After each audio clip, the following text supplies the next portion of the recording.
So have you ever felt that real pull towards something bigger? Mm. Something that just feels like, your true calling, your destiny. We all have these dreams, Yeah. right?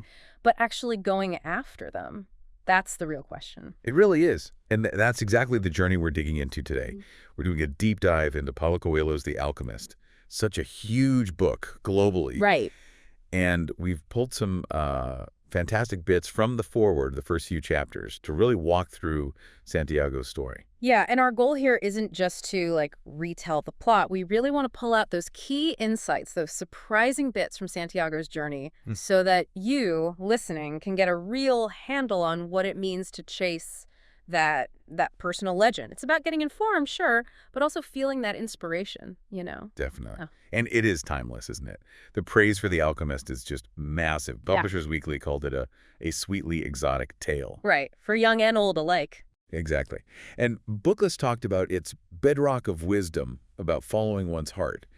It gets compared to The Little Prince all the time. Which is huge praise. It really is. That fable-like quality, it just sticks with you. And it goes beyond just literary praise, too, right? I mean, Anthony Robbins loved it. Oh, yeah. He called it a remarkable tale about the most magical of all journeys, the quest to fulfill one's destiny. And Spencer Johnson, who moved my cheese guy. Yep, he saw it as this entrepreneurial tale of universal wisdom.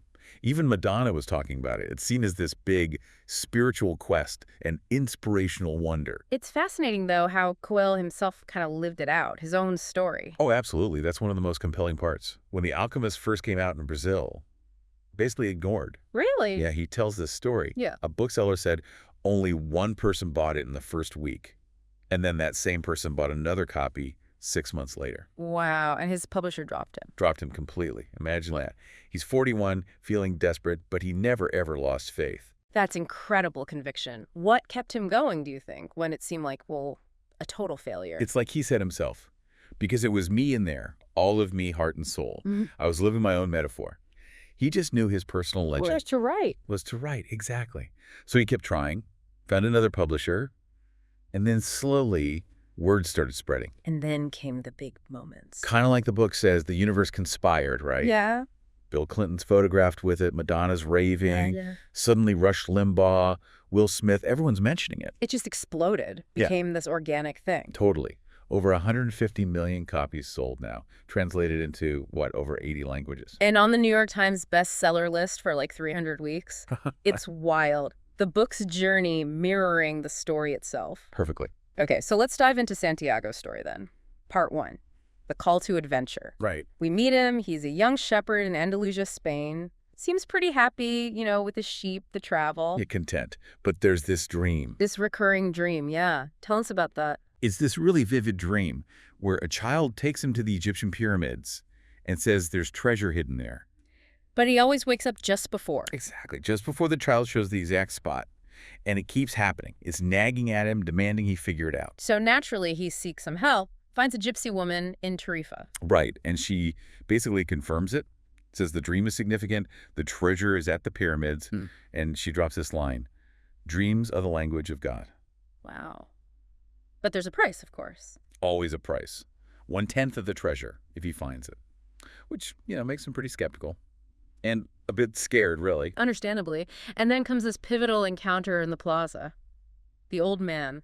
Melchizedek, Yeah. the king of Salem. This is where it gets really interesting. This old guy just appears and knows things. Like really specific things? Oh, yeah.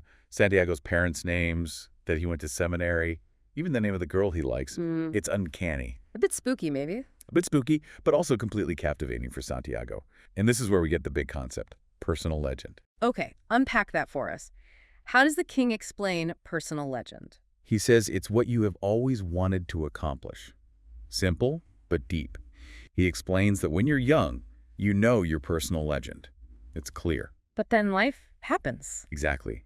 As time passes, a mysterious force begins to convince them that it will be impossible for them to realize their personal legend. That sounds pretty negative, that force. Well, yes and no. The king reframes it. He suggests this force isn't just trying to stop you. It actually prepares you, teaches you the skills, builds your spirit for the journey. It's almost like necessary resistance. Huh. So obstacles aren't just obstacles, they're part of the path. That's a big shift in perspective. It is. It helps you understand how to achieve your legend. And that leads to that famous quote, the core idea, really. When you really want something, all the universe conspires in helping you to achieve it. That's the one. Huh? Powerful stuff. Almost sounds too easy, though, right? It does. Does he Yeah. give examples? He does. He talks about a baker. As a kid, this baker dreamed of traveling, but he chose security instead, bought his bakery. And now he's old. And he's only planning maybe a month in Africa someday. The king's point is sharp. People are capable at any time in their lives of doing what they dream of. It challenges that whole idea that it's too late. Makes you think, doesn't it? Hmm? How many of us settle for the bakery? Exactly. And to help Santiago, the king gives him these two stones, Urim and Thummim. The black and white ones? Yep, for yes and no, to help read omens when he's really stuck. Yeah. But crucially, the king also says, try to make your own decisions first. Don't rely on them too much. So guidance is there, but agency is key. Precisely. And then there's that other little story, the parable. Oh, right. The one with the oil. Yeah, the secret of happiness. Right. A wise man sends a boy to see a palace, but he has to carry a spoon with 2 drops of oil and not spill it. First time, he focuses only on the oil, sees nothing of the palace. Right. Second time, he sees all the marvels, but oops, spills the oil. And the lesson. The secret of happiness is to see all the marvels of the world and never to forget the drops of oil on the spoon.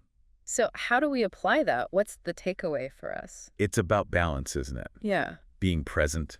The oil is your core responsibilities, your focus, maybe even your goal. The palace is the beauty, the opportunities, the journey itself. Don't get so lost in the goal you miss the journey, but also don't get so distracted you forget why you started. Exactly that. It's a constant negotiation between, purpose and presence. Okay, so armed with all this, Santiago sells his sheep, takes that first massive leap. And the king calls this initial success, getting a good price maybe, the principle of favorability. Beginner's luck. Like the universe giving you a little nudge. Yeah, whetting your appetite, as he puts it. Encouraging you to keep going on that personal legend. Okay, so Santiago takes the leap, boosted by beginner's luck, lands in Tangier. And then, bam, reality hits. Oh, yeah. Hits hard. He's in this totally foreign place, can't speak the language. And gets robbed. Loses everything. Everything. It's that rock bottom moment. You can feel his despair. He wants to just give up, go home. But he doesn't. What pulls him back? It's those stones, Urim and Thummim. They remind him of the king, the promise, the legend, and he makes a conscious choice. Which is? To see himself not as a victim, but as an adventurer, still seeking treasure. That shift in mindset is absolutely crucial. It shows you still have agency, even when things go wrong. Right, you choose your response, and that choice leads him to the crystal merchant shop. Exactly. He starts working there, and we quickly see the merchant is kind of the opposite of Santiago at this point. How so? The merchant has his own dream, his personal legend, going to Mecca. But he's given up on it. He's stuck in routine, afraid of actually achieving the dream, afraid of disappointment. So he's comfortable, but stagnant. Totally stagnant. And Santiago comes in with this fresh energy, this understanding of what he calls the language without words, that enthusiasm he had with his sheep. And he starts suggesting things. Yeah. Build a display case outside, sell tea in the crystal glasses. Simple ideas, but revolutionary for the merchant's dusty old shop. And they work, right? Business picks up. It does, which really drives home that idea Coelho slips in. Every blessing ignored becomes a curse. Explain that a bit more. How does a blessing become a curse? Well, for the merchant, the blessing of his shop, his stability, became a curse because it trapped him. It became the reason not to pursue Mecca. He ignored the potential for more, for his dream, and so the comfort itself became a cage. Whereas Santiago sees every little win as fuel. Exactly. Santiago uses the blessing. The merchant is sort of weighed down by his. And the merchant admits why he doesn't go to Mecca, doesn't he? It's quite sad. It's really poignant. He says, it's the thought of Mecca that keeps me alive. He's afraid that if he actually achieves it, he'll have nothing left to live for. Wow. The fear of fulfillment, that's deep. It really is. A paradox many people probably face without even realizing it. The dream is safer as a dream. So Santiago works there for, what, almost a year? Earns enough to go back home, buy more sheep? Yep, he has the money. He could go back to his old life. But then that word again, maktub. Maktub. The merchant says it. It is written. And in that moment, Santiago realizes he's not buying sheep. He recommits. He recommits to the pyramids. Yeah. He sees the time at the crystal shop wasn't a failure or a detour. It was necessary. It taught him things like that universal language, the language without words. He's ready for the next stage. So his resolve is back, stronger even. He joins a caravan heading across the Sahara, destination to the Al-Fayoum oasis in Egypt. And on this journey, he meets another seeker, the Englishman. Right. The Englishman is also looking for something, the alchemist, and what he calls the one true language of the universe. But they have very different ways of learning, don't they? Completely different. The Englishman is buried in his complex books about alchemy. Santiago, meanwhile. He's learning from the desert itself. Exactly. Watching the caravan, the silence, the stars, and talking to the camel driver. What does he learn from the camel driver? Really profound things about patience, about living in the present, about intuition. The camel driver says something amazing. Our life stories and the history of the world were written by the same hand. Wow. So how does that connect back to Maktub? Is it just fate again? Not quite passive fate. It's more like recognizing you're part of a much larger story. Everything's connected. Paying attention to the present, to the omens, helps you navigate that story, maybe even improve your part in it.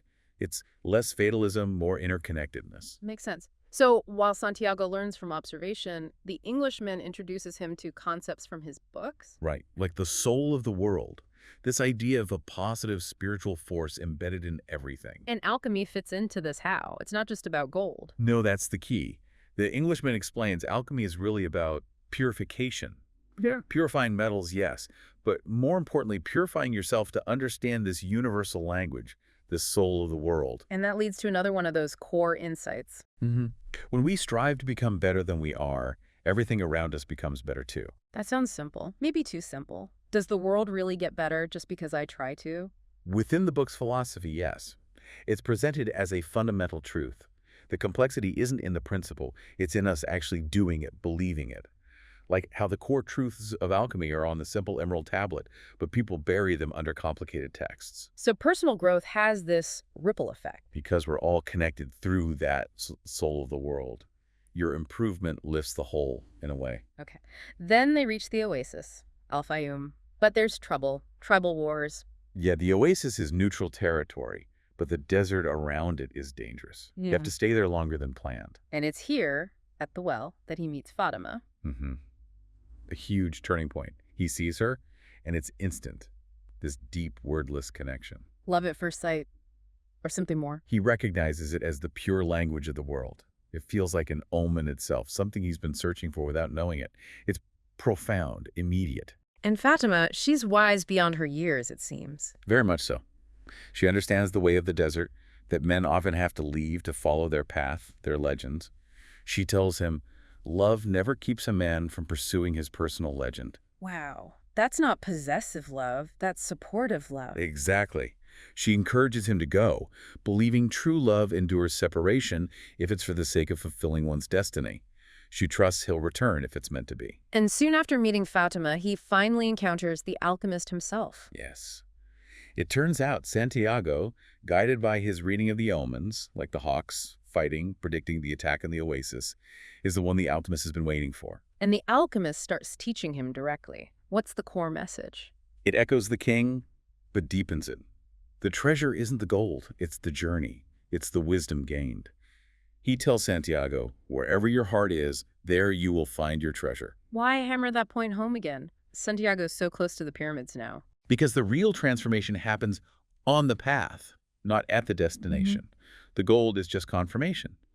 The alchemist needs Santiago to understand that the inner wealth, the courage, the connection to the soul of the world, that's the true alchemy. He also gives Santiago a pretty stark warning about staying at the oasis. Oh yeah, very vivid. He paints this picture. Santiago marries Fatima, becomes a respected counselor, has wealth. Okay. Sounds good, right? Sounds pretty good. But the alchemist says, years down the line, the omens will stop speaking to him. He'll be haunted by the fact that he didn't complete his personal legend. He'll regret it, Fatima will sense his unhappiness, and the comfort will turn sour. Oof, that's chilling. The cost of settling. Exactly. It shows how ignoring your calling isn't a neutral act. It can actively poison the good things you do have. And when Santiago feels fear about leaving Fatima, about suffering, the alchemist gives him that incredible line. Tell your heart that the fear of suffering is worse than the suffering itself. And that no heart has ever suffered when it goes in search of its dreams, because every second of the search is a second's encounter with God and with eternity. That just elevates the whole quest, doesn't it? It's not just about personal achievement, it's spiritual. Absolutely. It frames the journey as sacred, the suffering is transformative, and fear as the main illusion to overcome. And then comes the final warning, maybe the toughest one, the final test. Right before you reach the goal, the alchemist says, the soul of the world tests everything you've learned. It's the point where most people give up. Dying of thirst just when the palm trees have appeared on the horizon. Why then? Why fail so close to the end? It's the ultimate trial by fire, isn't it? Yeah. Maybe doubt creeps in stronger than ever, maybe exhaustion takes over. The alchemist implies it's a necessary final purification, ensuring you've truly embodied the lessons, not just learned them intellectually. You have to push through that last wall of resistance. Which leads directly into Santiago's most intense test. They leave the oasis, get captured by a warring tribe. And the chief issues this impossible demand. To save their lives, Santiago must transform himself into the wind within 3 days. Just become the wind. How does he even approach that? It forces him to put everything he's learned into practice. He has to truly communicate with the elements. He talks to the desert, then the wind, then the sun. Not like literally chatting, right? No, it's described as a deeper communion.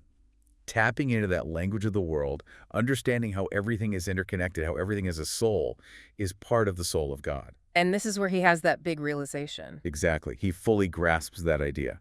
When we strive to become better, the world around us also improves. He connects to the hand that wrote all, realizes his own soul is part of the divine soul. And that allows him to essentially ask the wind, the sun, the hand that wrote all, to help him. And the result is this massive sandstorm of the Simum. Which blows with such force that he appears on the other side of the camp. He did it. He did it. Not by controlling the elements, perhaps, but by understanding his connection to them and asking. It terrifies and awes the tribesmen. He's seen as a sorcerer. What a climax. After that, things shift again. Yes, they're released. Later, at a Coptic monastery, the alchemist actually demonstrates turning lead into gold. For real? For real. He explains that was his personal legend, but he wanted to show Santiago as possible. A literal manifestation of the transformation they've been talking about. Solidifies the metaphor. Precisely. Yeah. And then, one last story from the alchemist about the Roman centurion. From the Bible. Lord, I am not worthy that you should enter under my roof. But only say the word, and my servant shall be healed. Oh. That one. The alchemist points out how those simple words of faith became immortal. And the takeaway from that story is? It's profound. Yeah. No matter what he does, every person on Earth plays a central role in the history of the world. And normally he doesn't know it. Wow. So our individual lives, our personal legends, they matter on a cosmic scale, even if we don't see how. That's the implication. Every journey, every act of faith contributes to the whole tapestry. Even a humble centurion's words can echo through eternity. Okay, so Santiago finally reaches the pyramids after everything. Years later, he gets there, sees them, and just weeps with gratitude. It's this huge emotional release. He starts digging where his dream indicated. Finds nothing. Finds nothing, and then disaster strikes again. Refugees from the tribal wars attack him, beat him, steal the piece of gold the alchemist gave him. Oh, come on. After all that, it seems unbelievably cruel. It does. Utterly devastating. He's reached the goal, and it's empty, and now he's beaten and robbed. It feels like the ultimate failure. But then, the twist? The final perfect twist. The leader of the thieves sees Santiago digging and mocks him. He says he had a recurring dream, too. About a treasure buried back in Spain. It's in a ruined church, under a sycamore tree, where a shepherd and his sheep sometimes slept. No way. The exact place Santiago started. The exact place. And Santiago just starts laughing, filled with joy, despite the beating. Because he finally understands. He finally understands. The treasure wasn't at the pyramids. It was back home all along. But he had to make the entire journey to learn how to find it, to understand the omens, to understand the alchemist's words. Wherever your heart is, there you will find your treasure. The journey itself was the key. And so Santiago makes his way back, full circle, back to the ruined church in Andalusia. Back to where it all began, and he digs under the sycamore tree. And finds it.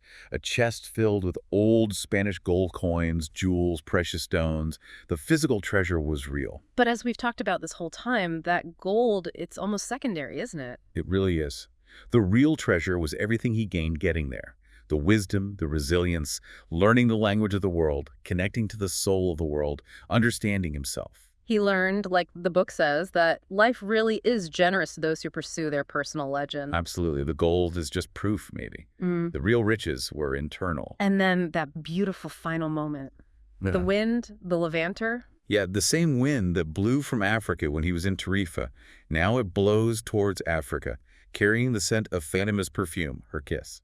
I'm coming, Fatima, he says. He's ready to return, not as the naive shepherd boy, but as the man who found his treasure, both literal and metaphorical, and is ready to embrace his love and his life.